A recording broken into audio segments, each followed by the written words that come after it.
આતુરતાથી આપણે જે રાહ જોઈ રહ્યા હતા, આપ બધાના લોક લાડીલા ભારત માતા કી। હવે મિત્રો બધા બેસી જાઓ, બધા બેસી જાઓ, એટલે પાછળને પણ જોઈ શકીએ આપણે। બધા બેસી જાઓ। આપણે જેની આતુરતાથી રાહ જોઈ રહ્યા હતા, આજ આપણે બોનસમાં કેજરીવાલજી જોડે ભગવત માનજી પણ મળ્યા છે, એટલે આપણે એના માટે ખાસ તાળીઓ વગાડો કે આજ બંને જોડે આપણા માટે આવ્યા છે। सर आज बोनस में हम कच्छ वाले बहुत खुश हैं। आज हमें डबल धमाका मिला है। दिवाली आ रही है ना, धमाका मिल गया अपने, डबल धमाका। सर कच्छ के बारे में, कच्छी में ऐसी बात है कि सियाले सोरठ भली, उनाले गुजरात और वर्षा केरी वागड़ भली, तो मेरा कच्छड़ो 12 मास। हमारा यहाँ का जो नेचर है 12 मास चलता है। कच्छ के बारे में बारिश, गर्मी, सर्दी सब में मस्त होते हैं हम कच्छी लोग। और आज कच्छ की पवित्र धरती पर जब आप सब आए हैं तो आप सबका हम स्वागत करते हैं। मैं श्री अरविंद केजरीवाल जी, दिल्ली के ऐसे सत्यनिष्ठा मुख्यमंत्री जिन्होंने पूरे देश में सत्यता और ईमानदारी की ज्योत जगाई है, और उस ज्योत का नया पदार्पण आज हमारे गुजरात में हो रहा है। उसी तरीके से हमारे मुख्यमंत्री पंजाब के भगवत मान जी, जिनकी सत्यता और ईमानदारी की कहानी और कस्बें खाई जाती है और लोग इतने खुश हैं, उसी तरीके से हम सबके लोक लाडीले नेता कौन, ईसुदान गढ़वी जी हम सबके बीच में यहाँ हाजिर हैं। तो मैं एक बार आप सबसे बोलूंगा, ये बीच में खड़े लोगों बैठ जाएं, सब सुन सके इसके लिए प्लीज आप नीचे बैठ जाओ। मित्रों इधर बैठ जाओ, अपने साकार दे सबको, तो सब इसका लाभ ले सकेंगे। आज 25,000 से ज्यादा लोग यहाँ बैठे हुए हैं, और जब हमारे दो मुख्यमंत्री यहाँ हाजिर हैं, हम उनका वेलकम करने आए हैं, तो सब लोग बैठ जाओ और एक साथ बोलो भारत माता की जय, जवान लड़ेंगे। वाह, थैंक यू सर। मैं सबसे पहले सुधान जी को रिक्वेस्ट करूंगा कि वो एक अगस्त गैदरिंग जो है हमारे कच्छ की धिंगी धरा पे आप पधारे हो, तो कच्छियत यहाँ उजागर हुई आपके लिए, तो आप 2 शब्द उनके लिए।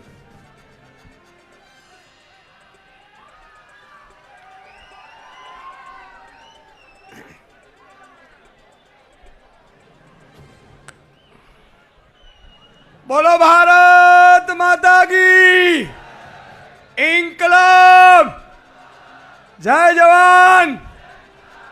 मजा में छो ने? की आयो? मक्के कच्ची आवड़े थी हो, अचीती अचीती।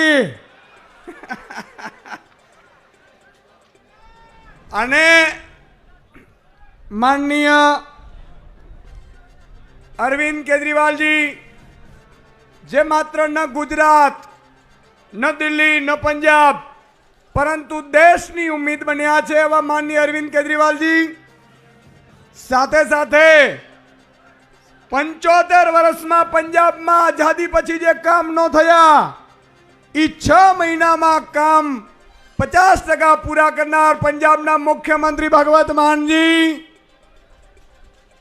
अहींया उपस्थित आपड़ा आगेवानो, तमे भाईओ ने बहनों, मित्रों मने खबर छे धोम तड़को छे, गर्मी छे, अने एनी वच्चे तमे बैठा छो, छतां पण जे ऊर्जा मळी रही छे, जे तमारी प्रेम भावना मळी रही छे, एज बतावे छे के गुजरात में परिवर्तन आवी रह्युं छे। आवी रह्युं छे के नथी आवी रह्युं? करवू छे ने परिवर्तन? बुच्चिसियाओने काढवा छे ने? I am. मित्रों कच्छ में 75 वर्ष में भाजप कांग्रेस जोई लीधी, क्या नर्मदा सिंचाई नु पानी पहुंचू? मित्रों बहनों माटे सारी हॉस्पिटल, भाईओ माटे सारी हॉस्पिटल पहुंची।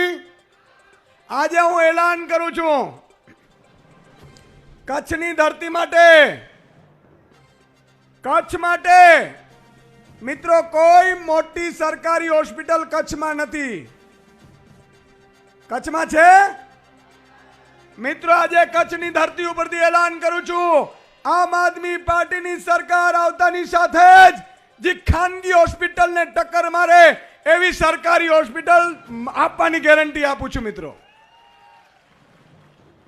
अने आ माता बहनों के तमे जेटला पण सगा संबंधीओ छे, મને ખબર છે બીમાર પડે એટલે ફોન કરીએ છીએ આપણે કે દાખલો અપાવજો, હોસ્પિટલમાં દાખલ કરાવજો, આવું કરીએ છીએ ને.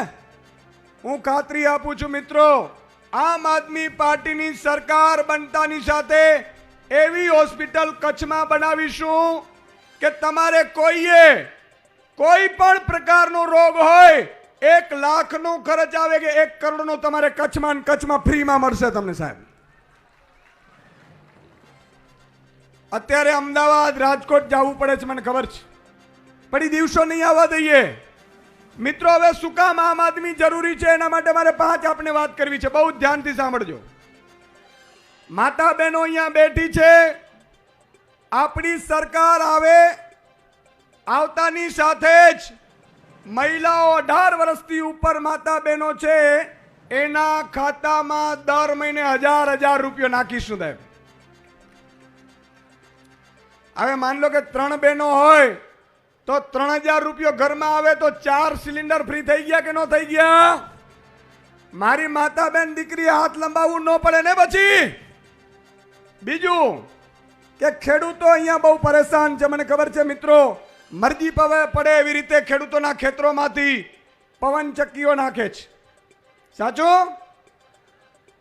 હું અહીંયાથી ખાતરી આપું છું મિત્રો, માનનીય અરવિંદ કેજરીવાલજીના સૈનિક તરીકે આમ આદમી પાર્ટીની સરકાર આવતાની સાથે ખેડૂતને પૂરતો વળતર આપ્યા વગર કે ખેડૂતની ઈચ્છા વગર કોઈના બાપની તાકાત નથી તમારા ખેતરમાં ઘૂસી શકે સાહેબ. મિત્રો ત્રીજી વાત, દરેક બાળકને સ્કૂલ જોઈએ સારી.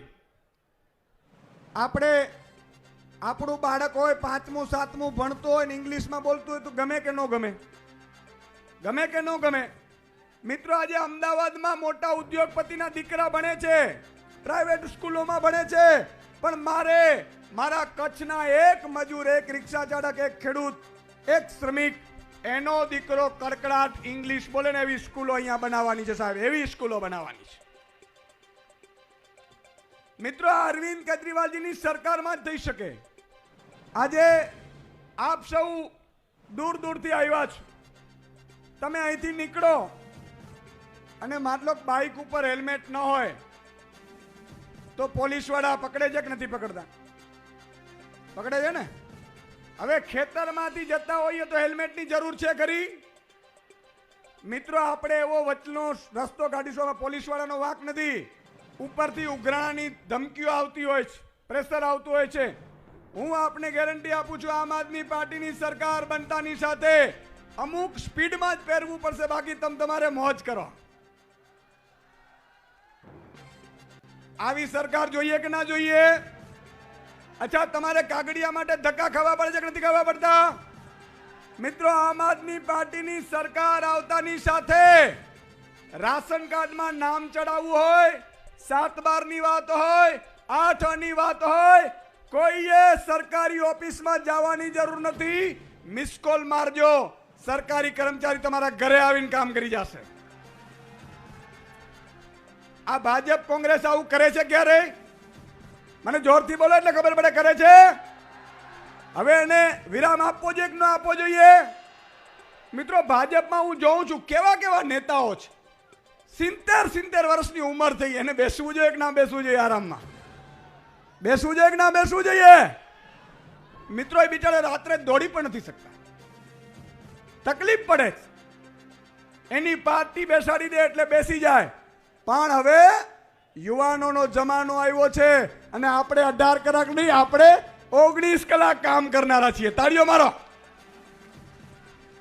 19 કલાક ગણી લેવાની છૂટ. અત્યારે પણ મારે રાત્રે 2 વાગે રોજ. કહેવાનો મતલબ એ છે કે આપણે આપણા બેટાને જો શિક્ષણમાં સારું બનાવવું હોય, કલેક્ટર બનાવવું હોય, એસપી બનાવવું હોય, ડોક્ટર બનાવવું, એન્જિનિયર બનાવવું હોય તો આમ આદમીને લાવજો. અમિત શાહજીના દીકરાને મોટો બનાવવો છે. કેટલા લોકો નથી?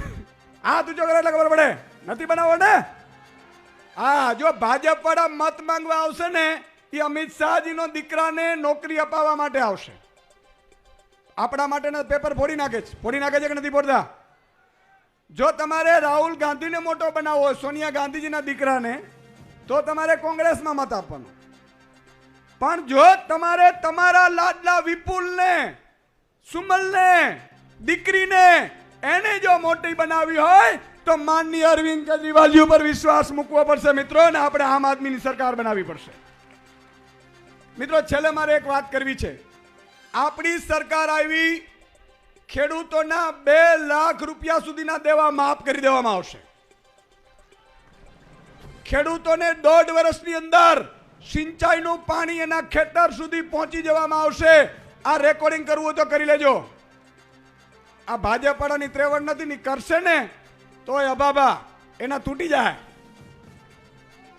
એના ખબર છે ને, હમણાં બનાવ્યું કેનાલ તૂટી ગઈ, પછી કે ઉંદર ખાઈ ગયા, નાના કે મોટા? મોટા ખાઈ ગયા. હા, તો મિત્રો ખેડૂતોને ભાવ મળવું જોઈએ, સિંચાઈનો વ્યવસ્થા મળવી જોઈએ, અને એને પાક વીમો મળવો જોઈએ. મળવો જોઈએ કે ના મળવો જોઈએ? ખેડૂતોને ગેરંટી આપીએ છીએ, જ્યારે આપણી સરકાર બની 1.5 મહિના પછી, આ ચોમાસાની ગેરંટી નથી કે આ વખતે ભાજપ વાળાની સરકાર છે, ભ્રષ્ટાચારીની, ઉદ્યોગપતિની સરકાર છે. 1.5 મહિના પછી તમારી સરકાર બનાવો. હું જાહેરાત કરું છું અહીંથી, આવતા ચોમાસામાં તમારા પાકના પોષણક્ષમ ભાવો ખરીદવાની જવાબદારી સરકારની છે સાહેબ. હવે વિચાર કરો, ભાજપ પર આવે તો શું કરે ખબર છે? અરવિંદ કેજરીવાલજી આવા છે, ભગવત માનજી આવા છે, ઈશુદાન ગઢવી આવા છે, ગોપાલ ઇટાલિયા આવા છે, કૈલાસ ગઢવી. હું એમ પૂછું છું, એનાથી શું મળવાનું આપણે? આ વખતે એને કહેજો તમે શું કરવાના છો ને કોડાઓ ઈ અમને કયો. બુચરસિયાઓ, તમે જે કરવાના હોય ઈ કહો. આ કેવા છે એનાથી મતલબ નથી. આ ભ્રમણા ફેલાવશે, પણ તમારે એક થવાનું છે. અને મિત્રો મારે છેલ્લી એક વિનંતી આપને કરવી છે. સુશાસન કોને કહેવાય ને?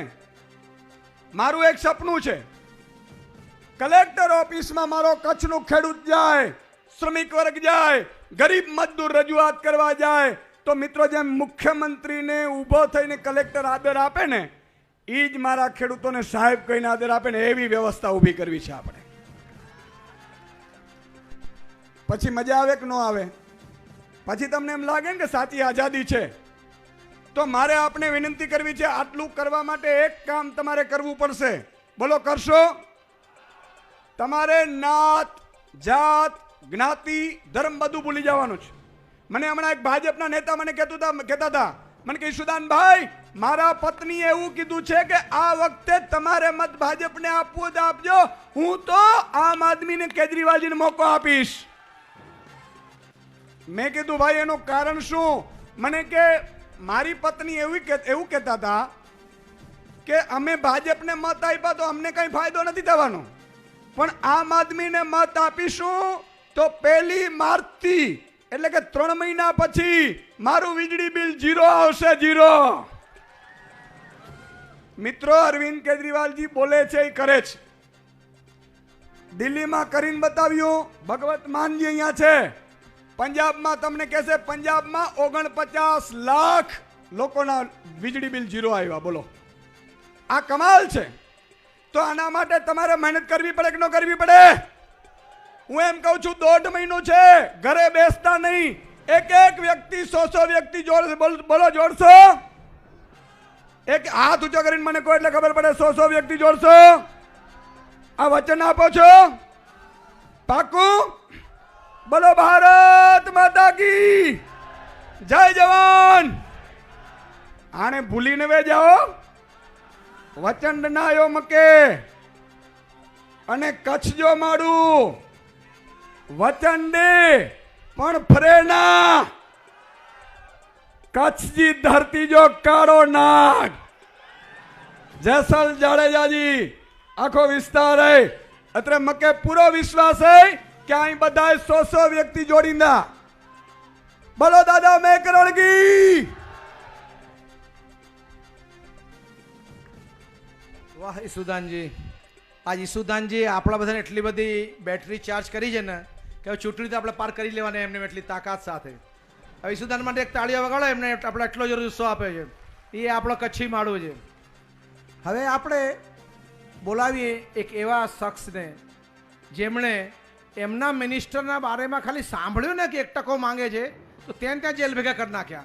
એટલે કટ્ટર ઈમાનદાર કહીએ તો છે, પુરવારે કરીએ છીએ एवं महान मुख्यमंत्री भगवंत मान जी, मुझे आपको एक बात बतानी है कि कच्छ की भूमि ऐसी है कि यहाँ नानक देव 3 दिन रुके थे हमारे यहाँ. लखपत में गुरुद्वारा है और यहाँ बहुत सारे सिख लोगों ने उस एरिया को बहुत डेवलप भी किया है. ये हमारे दोस्त यहाँ आगे खड़े हुए हैं. तो बोले सोनिहाल, वाह क्या बात है, ये कच्छ का प्रेम है. प्लीज सर आप आइए और हमारे लोग आपको आतुरता सुनने के लिए बेताब है. आपको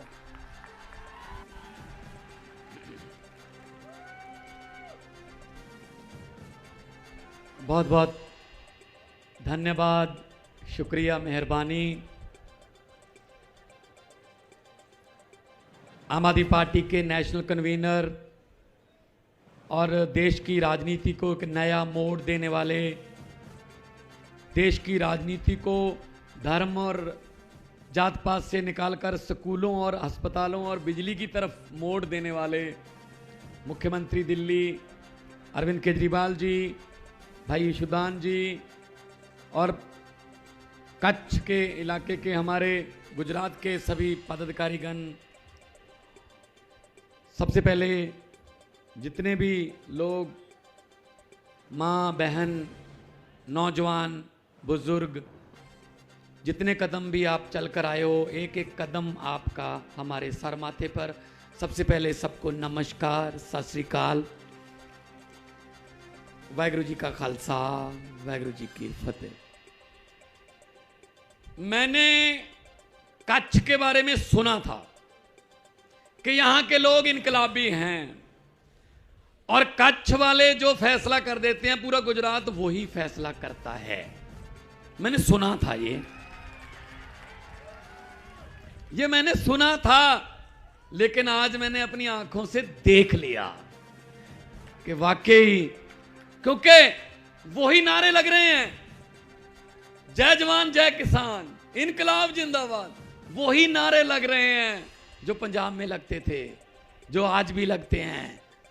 तो ये इसका मतलब हमारी समस्याएं भी वही हैं जो पूरे देश की हैं. महंगाई, गरीबी, बेरोजगारी. क्या करें? अभी भगत सिंह का जन्मदिन था परसों 28 तारीख को, शहीद आजम भगत सिंह का जन्मदिन था. भगत सिंह जी को कभी यह चिंता नहीं थी कि आजादी कैसे आएगी.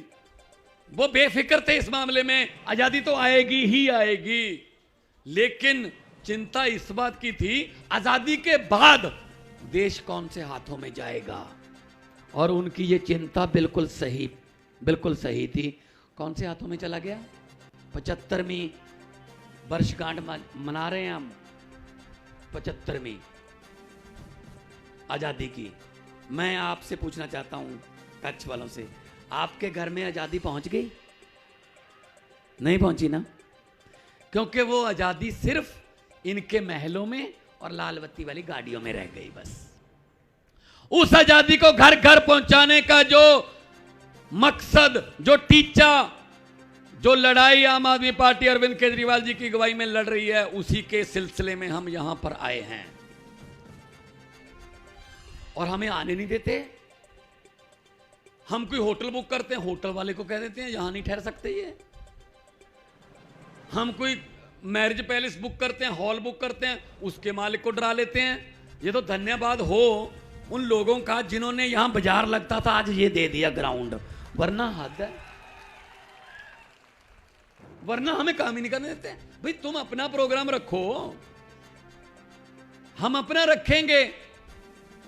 ये हमसे नहीं डरते, हमारी कोई औकात नहीं, हम तो छोटे लोग हैं, आप जैसे लोग हैं.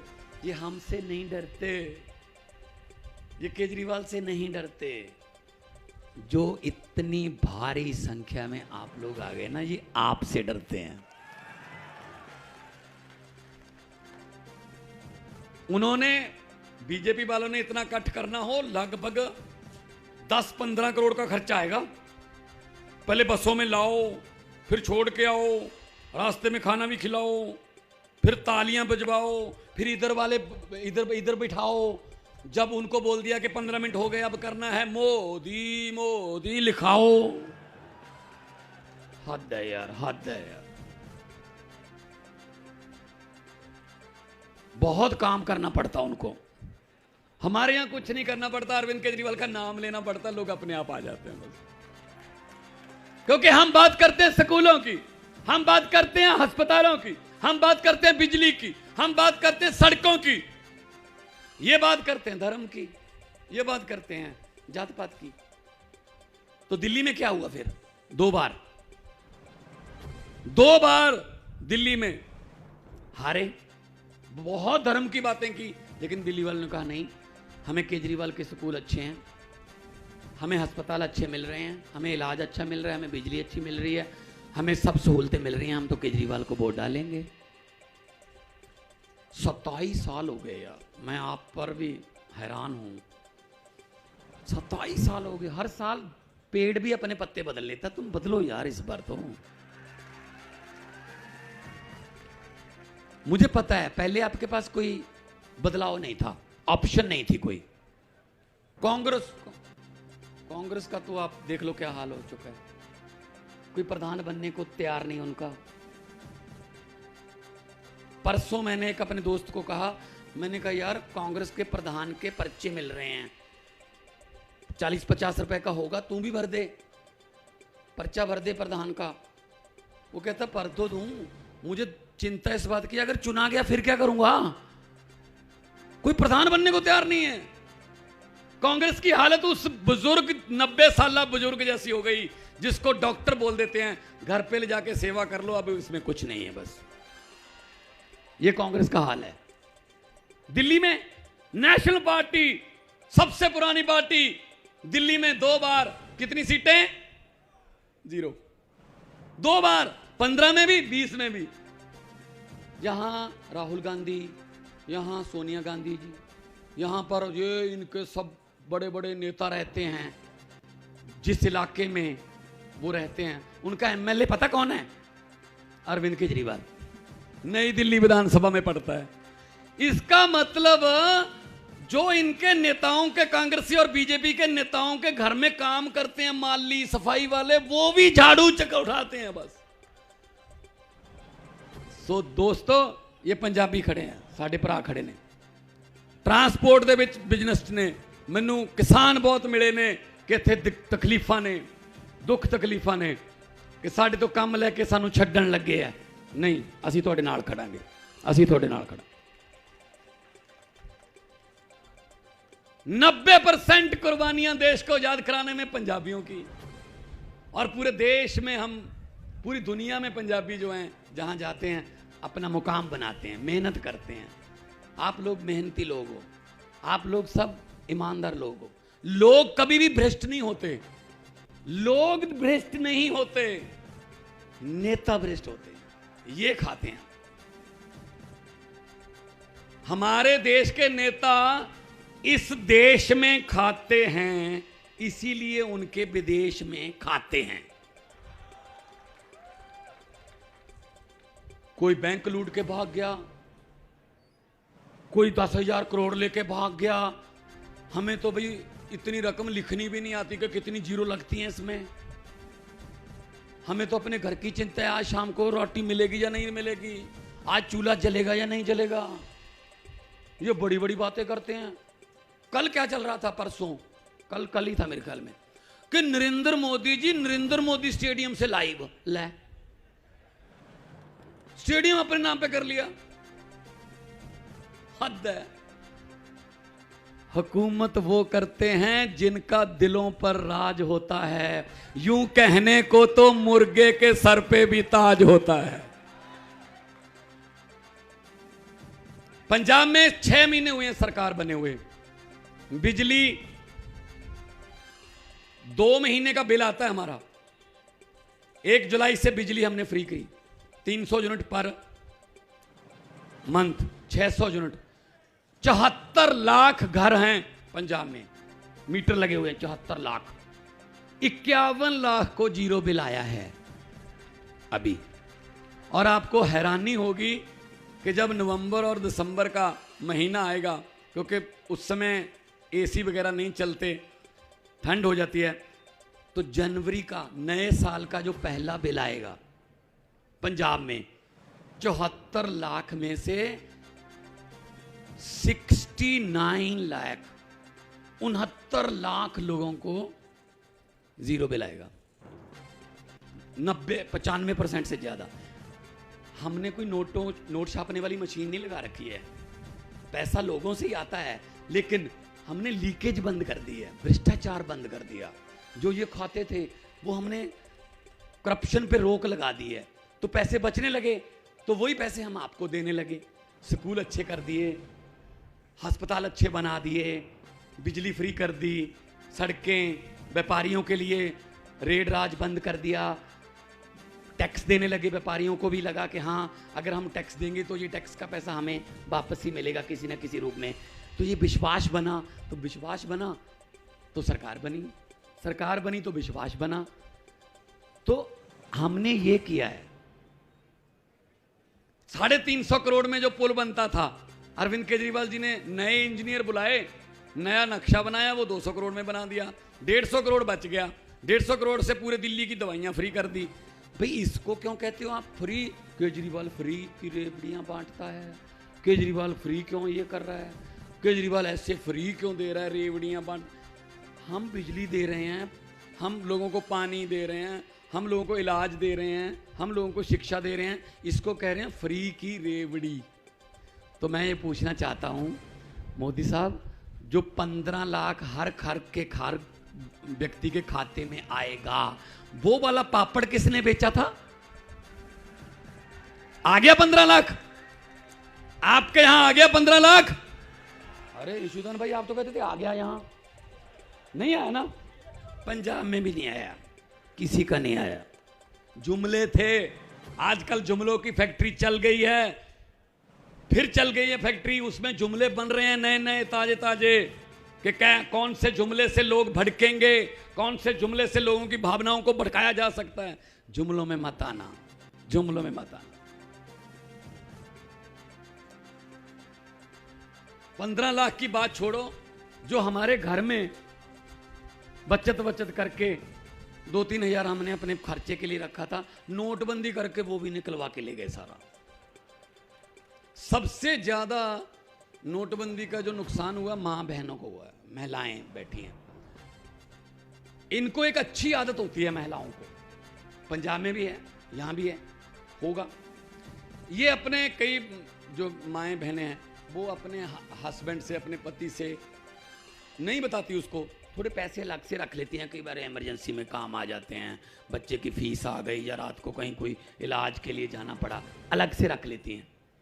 अब उनको क्या पता था कि रातों रात नोट बदल जाएंगे, रातों रात नोटबंदी हो गई, अगले दिन ना हस्बैंड को बता सकती हैं ना छुपा सकती हैं। बताती हैं तो लड़ाई होती है घर में, वो कहते कहां से आए पैसे, ये तुम तो चोरी करती है। नहीं बताती तो कागज बन जाएंगे। मैंने पंजाब में ऐसी जनसभा में बोल दिया, जब बोलने के बाद मैं गाड़ी में बैठने लगा तो 2-3 माएँ बहनें आई, मेरे सर पे आशीर्वाद का हाथ रखा और कहा कि ये नोटबंदी वाली बात बिल्कुल सच्ची है बेटा, हम भी मायके से बदलवा के लाई हैं। आदि को तालियां बताती हैं, ये भी मायके वाली हैं। क्या नोटबंदी करने से करप्शन खत्म हो गई, आतंकवाद खत्म हो गया? बल्कि इतने बड़े बड़े नोट बना दिए, पहले इतने जाते थे, अब इतने में चल जाता है। क्या नोटबंदी करके क्या मिला? कौन लाइन में लगा? कोई आपने उद्योगपति लाइन में लगा देखा? कोई आपने कोई अमीर आदमी लाइन में लगा देखा? बैंक में कौन था लाइन में? आप लोग थे, ऑटो वाले थे, रिक्शे वाले थे, झुग्गी झोपड़ी वाले थे, किसान थे, लाइन में लगे हुए। 150 आदमी पूरे देश में लाइन में लगा, जो था बेहोश होके मर गए। 150 आदमी, हद है। तो उनकी जान की क्या कीमत होगी? तो मैं ये कहना चाहता हूं, देखिए मुझे पत्रकारों ने पूछा जी आपने दिल्ली में और पंजाब में ये कैसे कर दिया? मैंने कहा क्या? कहते जी आपने ये बीजेपी की आंधी जो कैसे रोक दी? मैंने कहा जी बीजेपी का चुनाव चिन्ह क्या है? बोले कमल का फूल। मैंने कहा कमल का फूल कहाँ उगता है? कहते जी कीचड़ में। मैं कहा आम आदमी पार्टी का चुनाव चिन्ह क्या है? कहते जी झाड़ू। मैं कहा झाड़ू क्या करता है? कहते कीचड़ की सफाई। मैंने कहा हमने कीचड़ की सफाई कर दी, कमल उगे ही नहीं। इस झाड़ू से पहले हम सिर्फ मकान और दुकान साफ करते थे, अब अरविंद केजरीवाल की अगुवाई में इस झाड़ू से पूरा हिंदुस्तान साफ किया जाएगा। राजनीतिक गंदगी उठा के बाहर फेंक देंगे।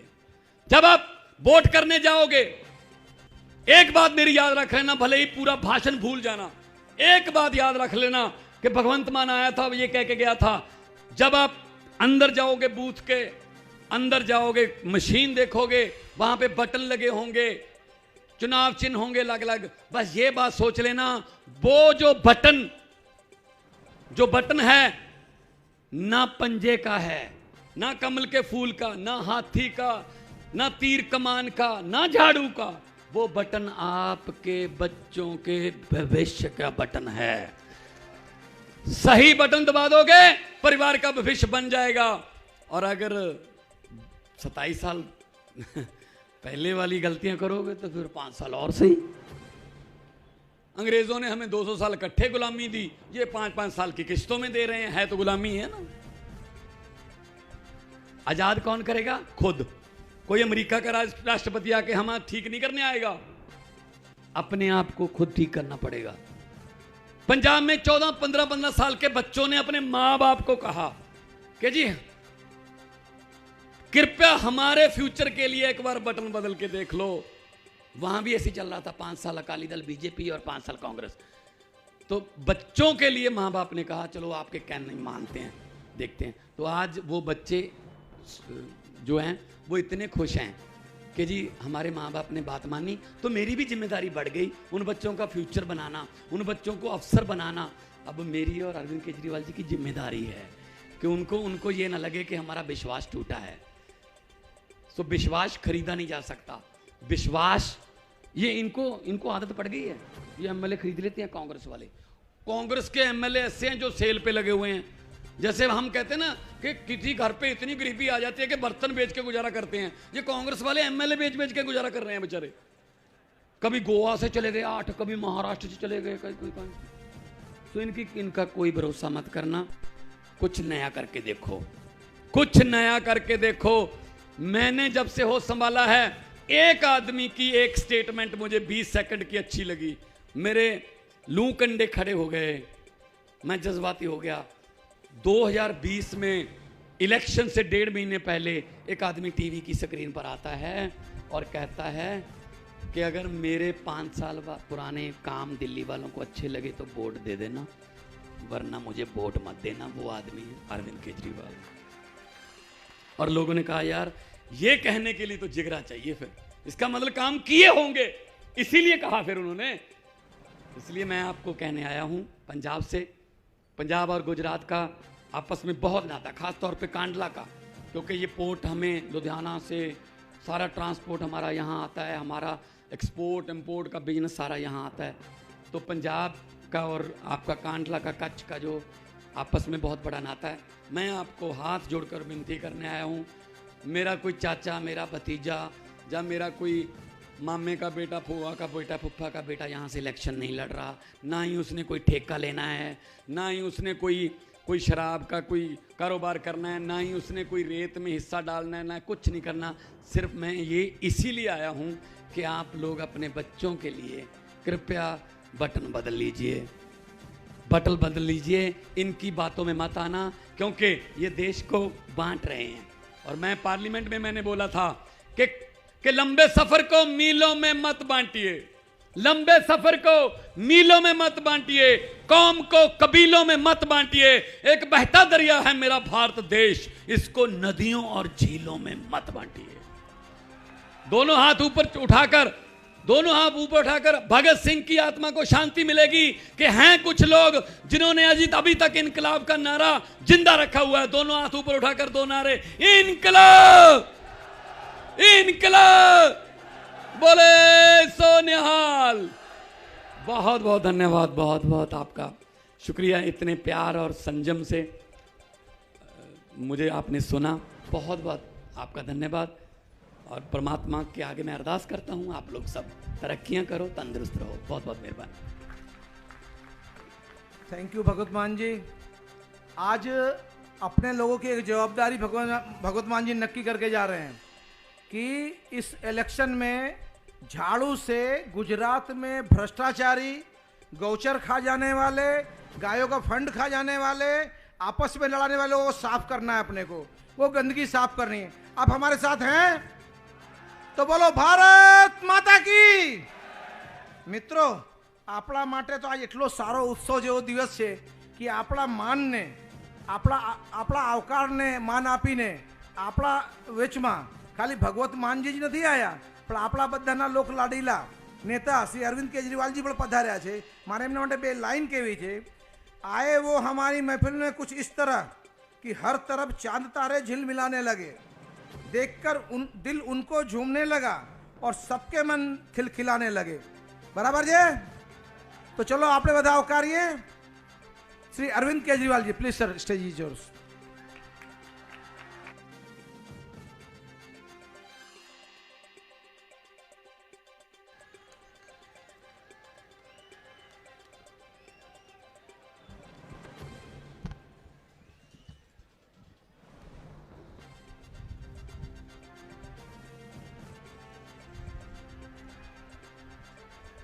एक बार जोर से पूरे दिल से भारत माता का जयकारा लगाएंगे। सब लोग अपनी मुट्ठी बंद करेंगे, दोनों हाथ ऊपर करेंगे और बोलेंगे भारत माता की, भारत माता की, इनकलाब, इनकलाब, वंदे वंदे। आज यहां पे आए हुए सभी भाइयों, बहनों, माताओं, बुजुर्गों, बच्चों, आज आप इतनी भारी संख्या में यहां पे आए हैं, इसके लिए आप सबका बहुत बहुत शुक्रिया, बहुत बहुत धन्यवाद। सबको नमस्कार, सबको मेरा प्रणाम।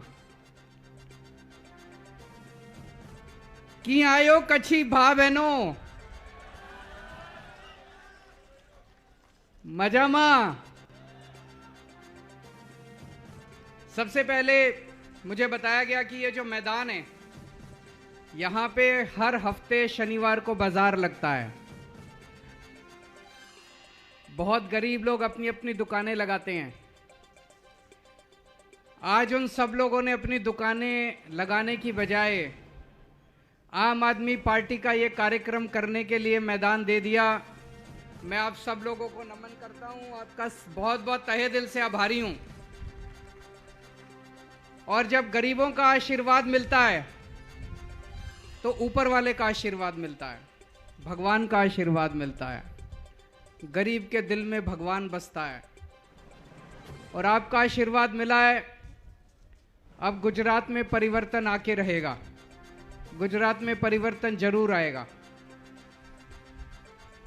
पिछले कुछ महीनों से मैं गुजरात आ रहा हूं, इतना प्यार मिला है, इतना प्यार मिला है गुजरात के लोगों से, मैं उसको बयां नहीं कर सकता, मेरे पास शब्द नहीं है। मैं बस इतना कह सकता हूं कि दिसंबर के बाद जब सरकार बनेगी, मैं आपके प्यार का और आपके विश्वास का कर्जा भी उतारूंगा। एक एक काम करूंगा, जो जो हम कह रहे हैं, एक एक काम करूंगा आपके लिए।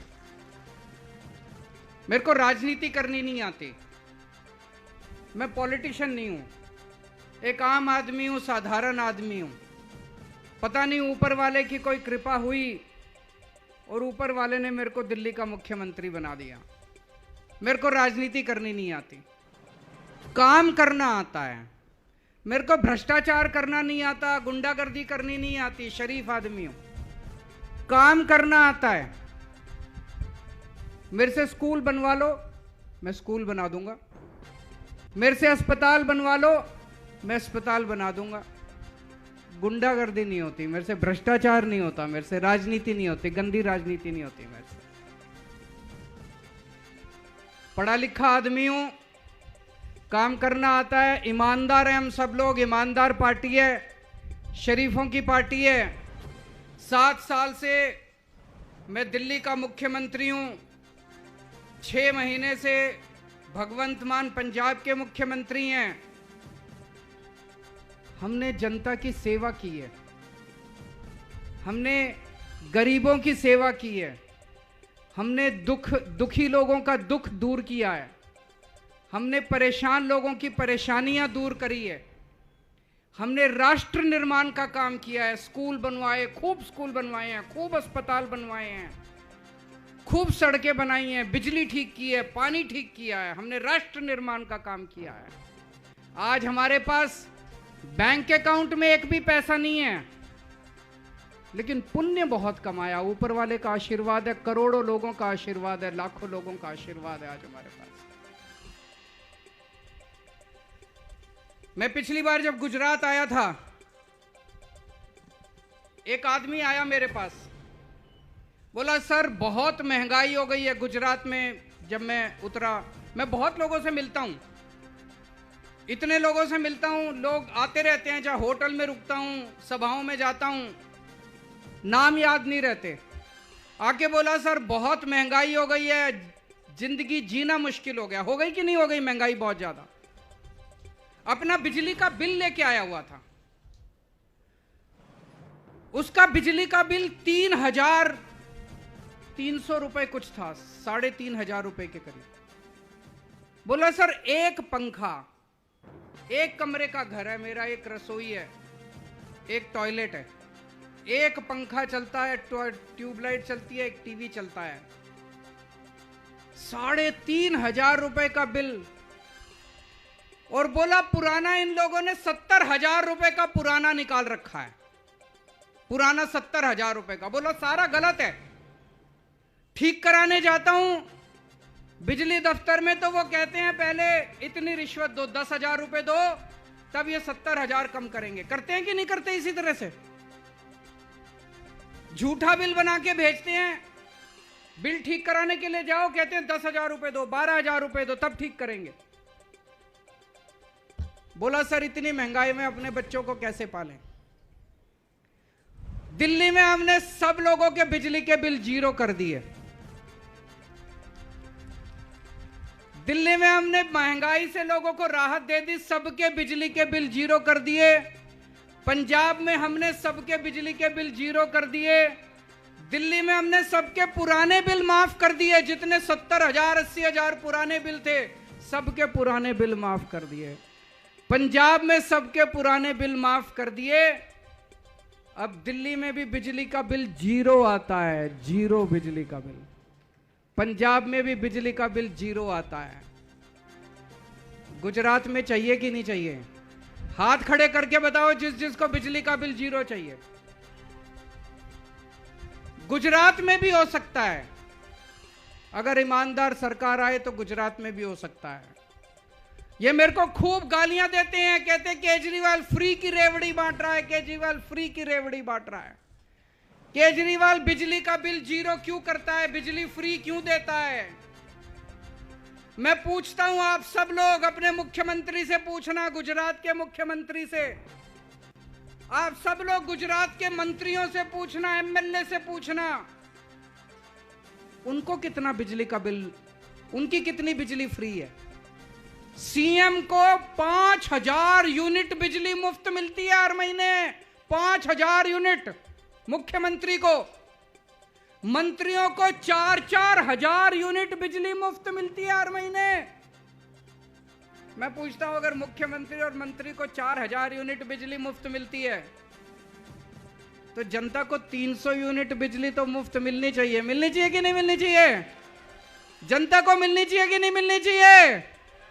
आम आदमी पार्टी को वोट दो, आम आदमी पार्टी की सरकार बना दो। आज यहां से ऐलान करके जा रहा हूं, 1 मार्च, नोट कर लेना, दिसंबर में सरकार बनेगी। 1 मार्च से आपके सबके बिजली के बिल 0 आने लग जाएंगे, सारे पुराने बिल माफ, सारे पुराने बिल माफ। 1 मार्च से पुराने बिजली के बिल 0 आएंगे। अभी थोड़े दिन पहले मैंने ऐलान किया कि हमारी सरकार बनेगी तो 18 साल से ऊपर की हर महिला को, यहां पे बहुत सारी महिलाएं आई हुई हैं, बहनें, बेटियां, माएं, सबको नमस्कार। हमारी सरकार बनेगी, 18 साल से ऊपर की हर महिला को हर महीने उनके अकाउंट में 1000 रुपए डलवाया करेंगे। होना चाहिए कि नहीं होना चाहिए? अगर किसी घर में 2 महिलाएं, माँ है, बेटी है, तो उनको अलग अलग 1000 मिलेंगे, 2000 रुपए महीना मिलेंगे उस परिवार को। अगर किसी परिवार में 3 महिलाएं हैं, सास है, बहू है, बेटी है, तो 3000 रुपए महीना मिलेंगे उस परिवार को। 1000 हर महिला को अलग मिलेंगे। मैंने जब ऐलान किया, पिछली बार जब मैं सूरत गया, एक बेटी आई मेरे पास, उसकी आंखों में आंसू थे। बोले सर मैं 12वीं पास किया, मैंने 12वीं तो मैंने गांव से कर ली, उसके बाद मैंने कॉलेज में एडमिशन लिया। मेरे पिताजी के पास पैसे नहीं है, आने जाने कॉलेज बहुत दूर है, बस का किराया नहीं है, कॉलेज की फीस नहीं है। अगर आपकी सरकार आएगी, 1000 रुपए महीना देगी, तो मैं अपनी कॉलेज की पढ़ाई पूरी कर सकती हूँ। ऐसे कितनी महिलाएं हैं, कितनी बेटियां हैं, कितनी बच्चियां हैं, बहनें हैं, जिनकी कॉलेज की पढ़ाई पूरी हो जाएगी 1000 रुपए मिलने से। मैंने कई महिलाओं से बात की। आजकल इतनी महंगाई हो गई, घर का खर्चा चलाने के लिए कई बार बच्चों का दूध काटना पड़ता है, बच्चों के फल काटने पड़ते हैं, सब्जी नहीं खिला सकते बच्चों को। 1000 रुपए मिलेगा तो अपने बच्चों को 2 टाइम दूध दे सकती हैं, अच्छी सब्जी दे सकती हैं, उनके खाने पीने का ख्याल रख सकती हैं, उनकी पढ़ाई का ख्याल रख सकती हैं। बुजुर्ग माँ है, घर में बेटी आती है ससुराल से, माँ का मन करता है उसके हाथ में 100 रुपए रख दूं। करता है कि नहीं करता माँ जी? माँ का मन करता है उसके हाथ में 100 रुपए रख दूं। कभी पति की तरफ देखती है, कभी बेटे की तरफ देखती है, कुछ देगा तो मैं रखूंगी। लेकिन अब देखना नहीं पड़ेगा, अब आपका केजरीवाल आपको 1000 रुपए महीना देगा। अपने कमरे में जाना, तकिए के नीचे से 1000 रुपए निकालना, अपनी बेटी के हाथ में रख देना।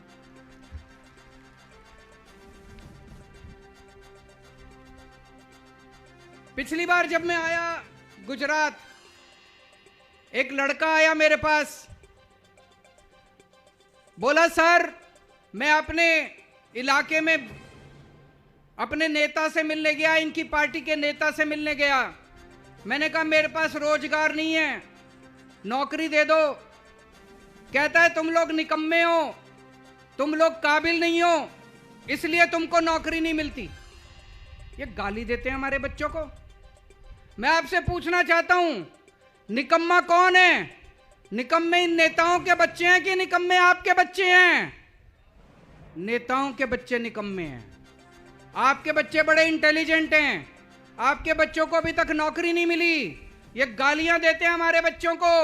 ये नेताओं के बच्चे किसी लायक नहीं है, फिर भी चेयरमैन बन जाते हैं, कहीं बोर्ड के चेयरमैन बन जाते हैं, कहीं टिकट मिल जाता है।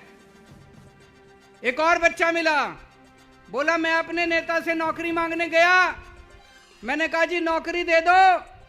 नेता कहता है तेरे माँ बाप ने पैदा क्यों किया था, नौकरी नहीं थी तो।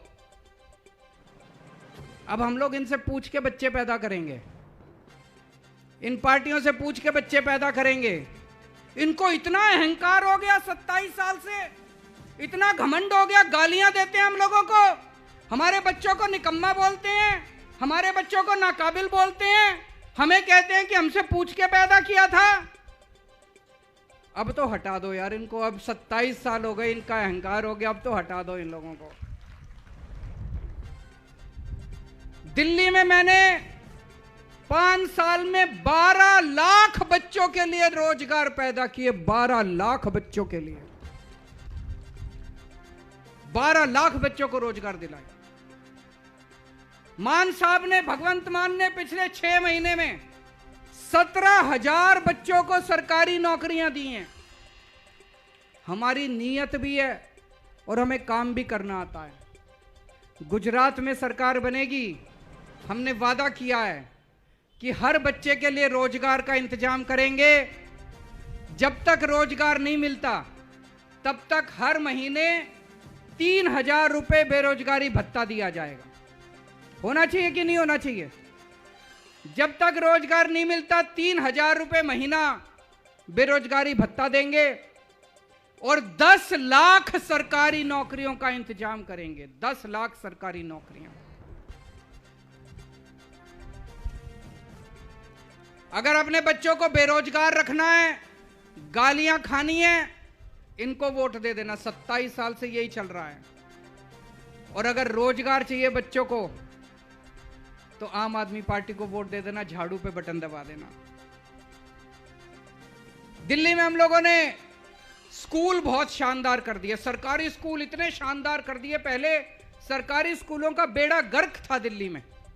जैसे गुजरात के अंदर सरकारी स्कूल खराब हैं, दिल्ली के सरकारी स्कूल शानदार कर दिए। खूब नए सरकारी स्कूल खोले हमने।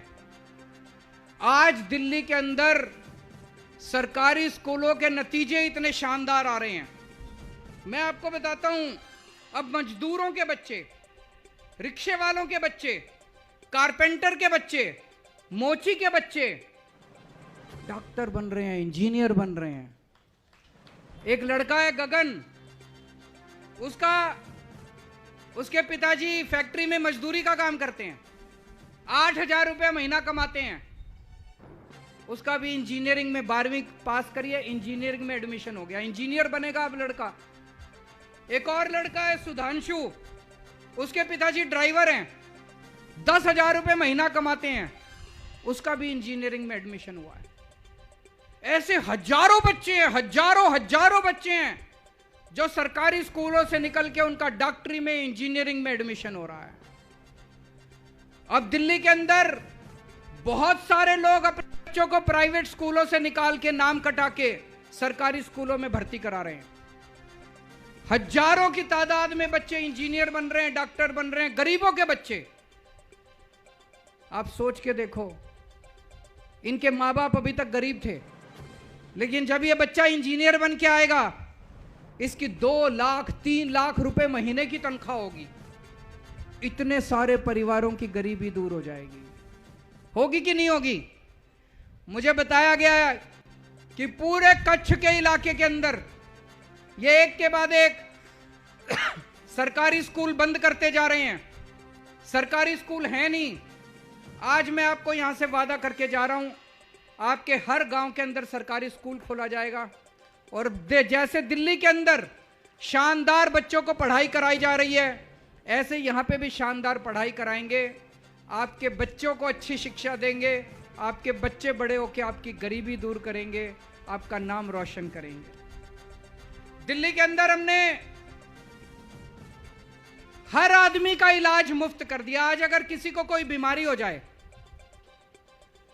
अगर किसी को सीरियस बीमारी हो जाए, जमीन बेचनी पड़ती है, जेवर बेचने पड़ जाते हैं, सब कुछ बिक जाता है। दिल्ली के अंदर हमने सबका इलाज मुफ्त कर दिया, चाहे अमीर हो चाहे गरीब हो। सरकारी अस्पताल में जाओ, आपका इलाज मुफ्त, सारी दवाइयां मुफ्त, सारे टेस्ट मुफ्त, सारा ऑपरेशन मुफ्त, सब कुछ मुफ्त। गुजरात में होना चाहिए कि नहीं होना चाहिए?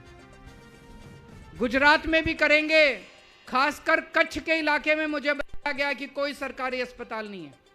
यहां पे हर जिले के अंदर एक एक बड़ा सरकारी अस्पताल खोलेंगे, अच्छा अस्पताल खोलेंगे, प्राइवेट में जाने की जरूरत नहीं पड़ेगी और आपका सारा इलाज जैसे दिल्ली के अंदर मुफ्त है, ऐसे सारा इलाज यहां पे भी हम मुफ्त करेंगे।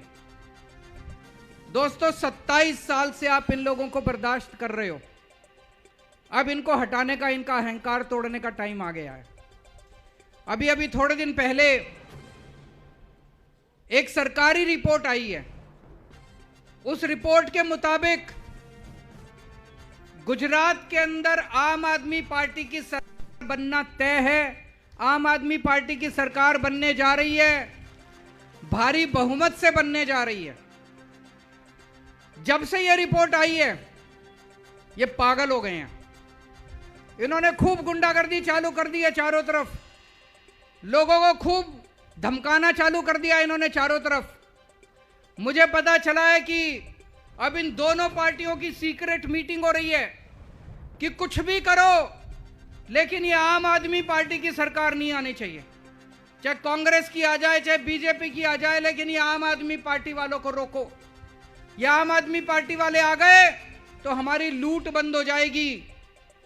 आम आदमी पार्टी वाले आ गए, ये सारा पैसा, सरकारी पैसा स्कूल अस्पताल बनाने में चला जाएगा।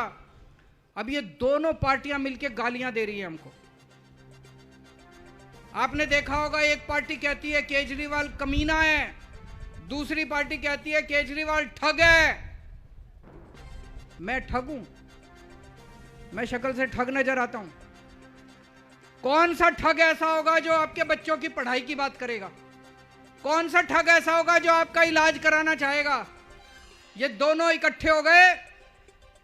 ये दोनों नहीं चाहते कि गुजरात की तरक्की हो, ये दोनों नहीं चाहते कि आपके बच्चों की तरक्की हो, ये दोनों नहीं चाहते कि आपके बच्चों का भविष्य बने। दोस्तों, इस बार परिवर्तन कर दो, बदलाव कर दो। यहां पे बहुत सारे मच्छीमार भाई बहन आए हुए हैं, उनके परिवार के बहुत सारे लोग आए हुए हैं। वो लोग मेरे से भी मिले थे। मैंने आपके सारे मुद्दे समझ लिए हैं। एक मौका दो, मैं आपको यकीन दिलाता हूं आपके जितने मुद्दे हैं सरकार बनने के बाद सारे मुद्दे जल्द से जल्द पूरे करेंगे। आपके इलाके में नर्मदा का पानी आना था, वो भी नहीं पहुंचा, कई इलाकों के अंदर नहीं पहुंचा है। हमें एक मौका दीजिए, मैं वादा करके जा रहा हूं 1 साल के अंदर नर्मदा का पानी कोने कोने, कच्छ के कोने कोने तक हम पहुंचा देंगे। दोस्तों, यह मौका है आपको अपने बच्चों का भविष्य बनाने का। 27 साल तक आपके पास विकल्प नहीं था। भाजपा को नहीं देते तो किसको देते? कांग्रेस तो किसी लायक नहीं है। कांग्रेस को वोट देके लोग खराब नहीं करना चाहते। इस बार आपको मौका दिया है, ऊपर वाले ने मौका दिया है। सारे जने इकट्ठे हो जाओ और इस बार इतना भारी बहुमत दो।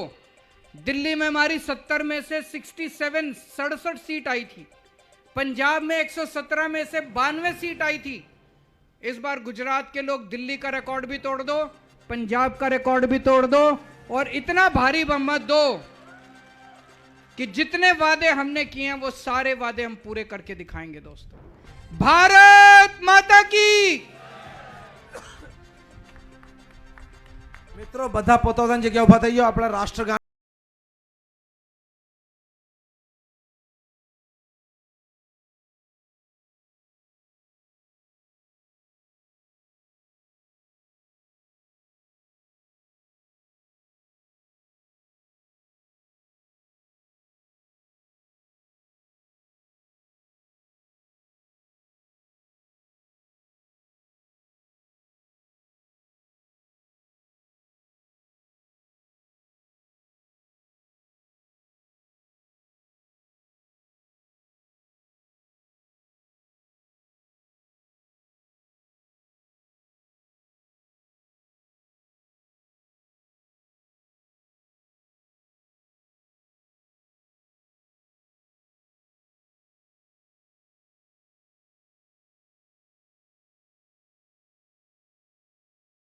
माता की जय। जवान लड़ेंगे। मेरा रंग दे बसंती। शुरुआत करेंगे। 182 सीटें होती है और हम ये चैलेंज के साथ कहते हैं कि यहाँ पहले केजरीवाल की सीट अबड़ा से आएगी। ठीक है, अभी आम पब्लिक की क्या मानसिकता हो गई है कि ईवीएम में कुछ करते, मगर ईवीएम में अभी करेंगे तो ईवीएम को हम छोड़ने वाले ही नहीं, ईवीएम के बगल में ही रहेंगे। भले 24 घंटे एक करे 2-4 कार्यकर्ता जाएंगे, 4 कार्यकर्ता और आ जाएंगे, क्योंकि अरविंद केजरीवाल की टीम बहुत अब बड़ी हो गई है गुजरात में।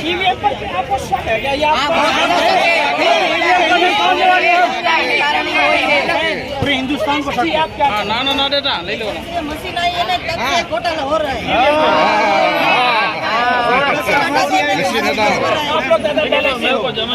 एक बात मैं कहना चाहूंगा, एक अपन ने मूवी देखी थी जिसमें विलन की जान जो पोपट में बसी हुई थी मेरठ में, ऐसे ही बीजेपी की जान ईवीएम में बसी हुई है।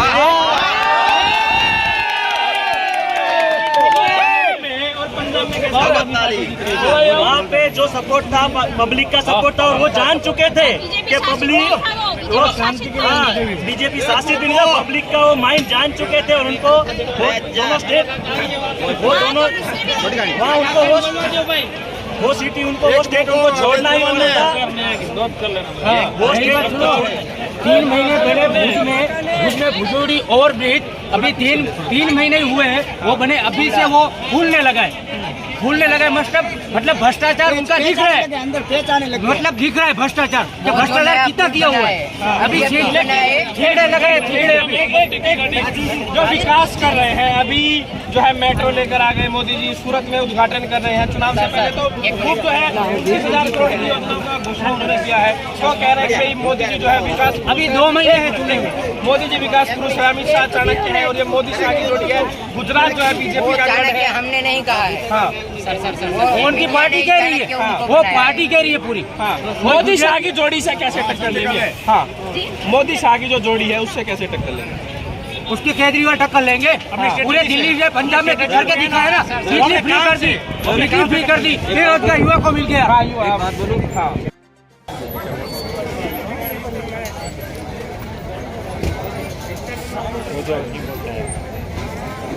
આજની જે પ્રમાણેના ભીડ જોઈ એના ઉપર તમને શું લાગે છે કે આ વખતે શું ગાંધીધામ કચ્છની અંદર શું સીટો બીજેપીની જવાની લાગે છે તમને? जैसे बीजेपी ने सीटों जैसे કેટલો અંદાજો લાગે છે તમને? अंदाजा तो क्या, जनता को पता चल गया है कि कौन सही है कौन गलत। सत्ता पलट ढूंढने में समय लगेगा और उनके अंदाजे के बाहर ही सीटें। यानी गांधी ये कच्छ की अपनी जो 6 सीटें हैं, क्या वो जा रही है इस बार? आधी तो कंफर्म है और आधे पे जोर शोर से काम चालू है। तो हम सीटें यहाँ पे गिराने उठाने नहीं आए, हम सिर्फ यहाँ पे लोगों की जो दर्द है, जो लोगों को दररोज जो दिक्कतें होती है, हमारी लड़ाई वो है। हमारी लड़ाई किसी पार्टी से नहीं, हमारी लड़ाई है आम जनता के लिए, जो उनको मिल नहीं रहा, जो अच्छे रोड नहीं मिल रहे, अच्छी शिक्षा नहीं मिल रही, सरकारी स्कूलों में कुछ नहीं। आज दिल्ली में देख के आइए, वहाँ सरकारी स्कूलों में भी जापानी भाषा जो महिला काम करने जाती है उनके बच्चे को सीखने मिल रही है। तो हमारे बच्चों ने क्या बिगाड़ा? हमारे बच्चे भी सब शिक्षा, जो क्वालिटी शिक्षा होती है वो ले सकते हैं, और जो रोजगार की प्रॉब्लम है वो पूरी हो सकती है। वो रोजगार की दिक्कतें उनके साथ जो चल रही है, हर साल पेपर लीक हो जाता है। 2013 के 13 और 16 के बाद कोई तलाटी की परीक्षा हो या फिर दिन सचिवालय की हो, आज तक कुछ रेगुलर नहीं हुआ है। तो दिक्कत तो है ही, रोजगार मिल नहीं रहा है। इतने पढ़े लिखे, हम सब पढ़े लिखे बैठे हैं, तो रोजगार है नहीं, लोगों को आम सुविधा है नहीं, बेरोजगारी दिन ब दिन बढ़ते जा रही है। दूध से लेके एसी तक पे टैक्स लगा हुआ है, गरबे पे भी टैक्स लगा हुआ है। जो हमारा कल्चर है, जो हमें बिल्कुल छाती ठोक के बोलते हैं सबके सामने की जो वो गरबी गुजरात, तो आज उस पर भी टैक्स लगा पड़ा है। तो ये तो बहुत गलत है और आने वाले समय जरूर इसका जवाब देगा। आज नहीं तो कल बदलाव तो होगा, बदलाव हम लाएंगे। केजरीवाल की सरकार को लाके बदलाव लाना है। મારું નામ કરશન લક્ષ્મણ ચારણ છે અને કચ્છની અંદર જિલ્લાની અંદર ભુજ જે બાજુ સીએનજી ગેસ છે, અંજાર ગાંધીધામમાં સીએનજી ગેસ નથી। હું એક રિક્ષા ડ્રાઈવર છું, હું મારા માટે નથી ચાહતો કે મારા માટે સગવડ કરી આપે સરકાર, હું બધા ભાઈઓ માટે સગવડ માંગુ રહ્યો। અમને સીએનજી ગાંધીધામ અંજાર માટે જોઈએ રહ્યા, જે કોઈ અમને મદદ કરે એના માટે હું આભાર વ્યક્ત કરીશ। અને 2 ભાગ થયેલા છે, પૂર્વ અને પશ્ચિમ। મારી ઈચ્છા છે સીએનજી અંજાર ગાંધીધામમાં શાના માટે નથી, શું તકલીફ છે, શા માટે ગાંધીધામ અંજારને સીએનજી પંપ નથી આપતા? કોઈ તો કારણ હશે ને। અમને ગરીબ માણસોને, રિક્ષાવાળાઓને શા માટે આ લોકો પરેશાન હેરાન કરે છે? તો તમે સીએનજી પંપ માટે તમે રજૂઆત કરેલી છે? હા, રજૂઆત હમણાં કરેલી છે, કમસે કમ 15 થી 20 દિવસથી રજૂઆત કરેલી છે। મેં 47 થી 48 સુધી પેપર મેં મોકલાવ્યા છે, કલેક્ટર સાહેબને મોકલાવ્યા છે, નરેન્દ્ર મોદી સાહેબને મોકલાવ્યા છે, સીએમ સાહેબને મોકલાવ્યા છે, કોઈ જવાબ આવ્યો નથી। મને મારી ઈચ્છા છે મારા કચ્છના માણસો એટલે અંજાર, ભુજ, આદિપુર ને ફાયદો થાય એના માટે હું કોશિશ કરું રહ્યો અને મેં કોશિશ કરી છે। મારા એકલા માટે મેં આ એપ્લિકેશન નથી લખી, મેં નરેન્દ્ર મોદી સાહેબ સુધી એપ્લિકેશન લખી છે, જિલ્લા કચ્છ કલેક્ટર સાહેબને બી મેં એપ્લિકેશન લખી છે સીએનજી પંપ અમને ગાંધીધામ અંજાર આપો.